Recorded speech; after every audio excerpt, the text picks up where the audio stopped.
When Caitlin's light shines on her, it shines on all of us. And I think everybody else needs to embrace that a little bit better.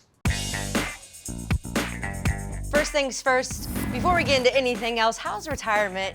And what have you been doing in your free time recently? I'm guessing hanging with your kids a little bit more, like you mentioned. Absolutely. Retirement has been good. It's a change for sure, but it's been really good. It's given me an opportunity to spend more time with my family. And my husband and I have done a little bit of traveling, which is nice. And my son is a senior in college, plays Division III basketball. And so I've seen all of his games. I have a daughter that got engaged, so helping her plan a wedding. And, I'm trying to get on that pickleball train as well with everybody else. I love that. Well, you sound like you're having a good time, and congratulations on your daughter and your son's success. We got to start with one of your other, I guess, maybe, previous daughters, top athletes from Iowa. Of course, I'm talking about Caitlin Clark. Wow is all I can say. I mean, I can't imagine what the last 12 months have been like for her, but it seems like she handles every single piece of adversity thrown her way with poise and class. So in your opinion, how do you feel like she's handled it all, and have you had a chance to speak with her much? Oh, I get to speak with her, absolutely. Sometimes during games, we'll text each other and talk about how the game flow is going, the Iowa Hawkeye games are going. But um, no, I think she's handled this unbelievably. You forget sometimes this is a 22-year-old, right?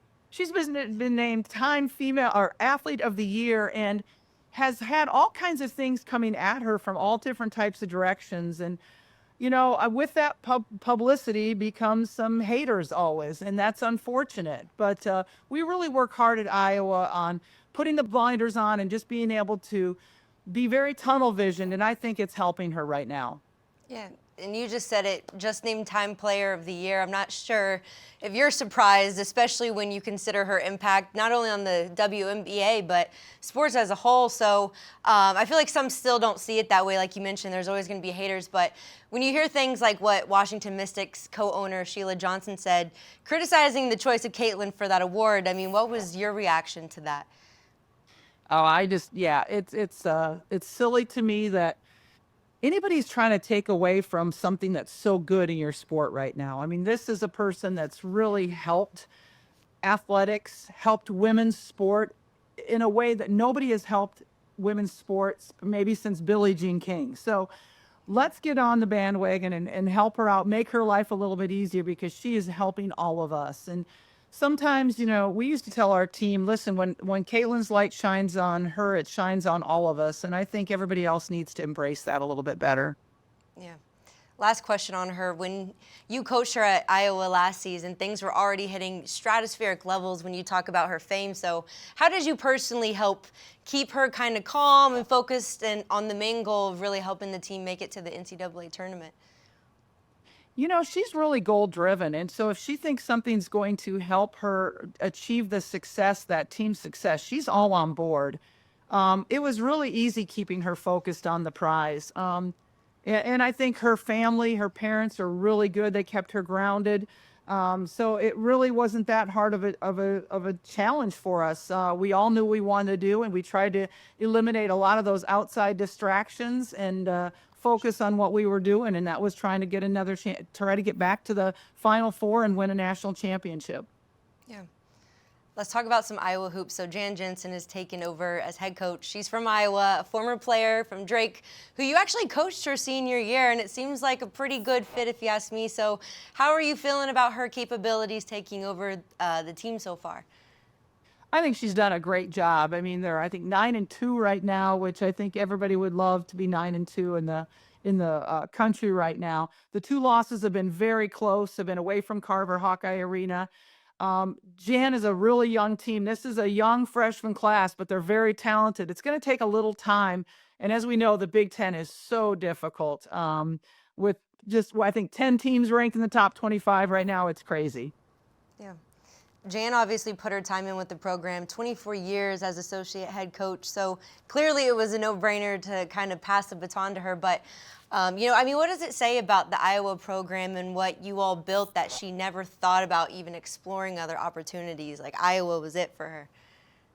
Well, she's an Iowa girl, just like I am, and that speaks to us. Iowa athletics is so strong. Women's sports is so strong. We've had women's basketball or girls basketball in the state for over 100 years. So it's rich in our tradition. And Jan, believed, just like Jenny Fitzgerald, my other assistant that came with me from Drake, that we could get to a Final Four at the University of Iowa, that we could do that again, just like Vivian Stringer did it in '93. So we were very excited about this opportunity, and she wanted to see us reach that goal.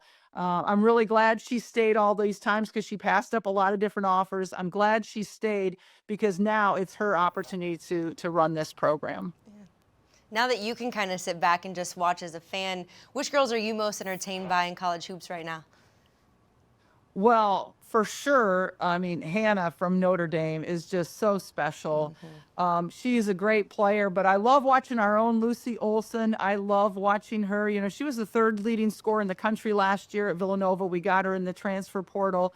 I think she's fun. Of course, our own Hannah Stolke, I love watching. So I'm going to be biased and put a couple of Hawkeyes in there. But, you gotta love watching that Notre Dame team is really special right now, it looks like. I know we talk a lot about Caitlin, but another one of your ladies, Kate Martin, absolutely killed it this season, and now she's getting ready to play for the brand new franchise, the Golden State Valkyries. What are your thoughts on her rookie year with the Aces? I can't believe how much publicity was generated. Kate was loved by everybody. And, those of us that know Kate personally, we understand it. But it's so interesting to see people that know her from afar embrace her love for the game, her joy for the game, how hard she plays. I just think it goes to show you that, if you play the game the right way, if you have a great attitude, if you love the game, people are attracted to that. And I'm excited for her to have another opportunity now. And I think she's excited about it as well. Last couple questions for you here. You obviously left college basketball when things really started to change for college sports as a whole. So when you look at what NIL's doing to the sport, do you think things are heading in a good, or do you think they're heading in a bad direction when you start involving money? Yeah, I'm not, I'm old school, so I don't love the money part of it. I like it, to play the game that we love for playing the game that we love. I understand the NIL, and I've always believed that people should have the opportunity to make money from their name, image, and likeness. What I didn't really love is the collectives.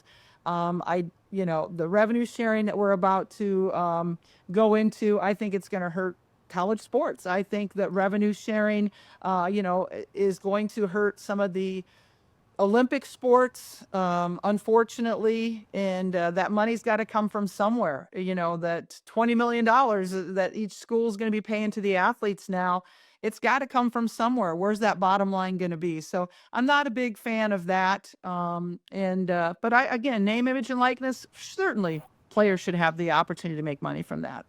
Sure. Unrivaled is about to take over as we continue to wait for the W to return. So what's the most exciting thing you're expecting to come out of this league? I can't wait to watch it. I'm really excited to see us not have to send our athletes overseas, but instead have them remain here in the United States. I think it's going to be really good for the W that they continue to have this notoriety, this exposure in their off season, and to see how the players are able to get better through this. For example, Kate Martin is going to be playing there. Having the opportunity for her to play against the top players in the W for 10 weeks, where normally she might be going overseas or not even having that opportunity to play and get better. So I think it's going to be good for the W. Hey, sports fans, if you want to see more conversations with athletes and stars, check out these videos right here and be sure to subscribe for more from USA Today Sports.